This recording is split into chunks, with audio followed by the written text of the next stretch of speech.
ধরেন জামাতে ইসলাম মসজিদকে কেন্দ্র করে টার্গেট করে বাচ্চারা নামাজ পড়লে ধরেন 40টা সাইকেল দেবে, ঠিক আছে?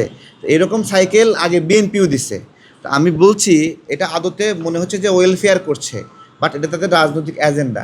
আমরা বলছি এই কেন্দ্রিক রাজনৈতিক এজেন্ডাটা আপনারা করলে এখানে যদি একটা রোধ প্রতিযোগিতা সৃষ্টি হয়, তখন এটা আমরা নিয়ন্ত্রণ করতে পারবো না। নামাজের জায়গাটাতে ফোঁটা ফোঁটা রক্ত পড়বে। যখন মসজিদের টাইলসে রক্ত পড়ার ছবি দেখি কেমন লাগে আমাদের? যখন কাকরাইল মসজিদে দুই পক্ষ হামলা হয়েছিল, একজন আরেকজনের মাথা ফেটে দিচ্ছিল, কেমন লাগছে আমাদের? আমরা সেটাই সতর্ক করছি। আপনারা যেটাকে আমরা প্রাইমারি লেভেলে আছি এখন, এই প্রাইমারি লেভেলে সতর্ক করছি যে আপনারা এটা থামান। আপনারা প্রত্যেকের নিজস্ব পার্টি অফিস আছে না, জামাত ইসলামের বিএনপির পার্টি অফিস আছে, আপনারা সেখানে করেন। ধান খেতে বড় করে প্যান্ডেল বানান আপনারা, সেখানে আপনারা আপনাদের প্রজেকশন মিটিং করেন।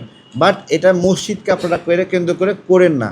যে কেউ যদি ভালোবাসে সে জামাতে ইসলামের অফিসে গিয়ে জামাতে ইসলাম যেইভাবে কোরআন শিখে, সেটা ভুল হোক শুদ্ধ হোক, ওইটাই শিখবে, ঠিক আছে? আর যে মনে করবে যে আলেমের কাছে কোরআন শিখবে, সে মাদ্রাসায় যাবে, সে ওই আপনার হলো মক্তবে যাবে।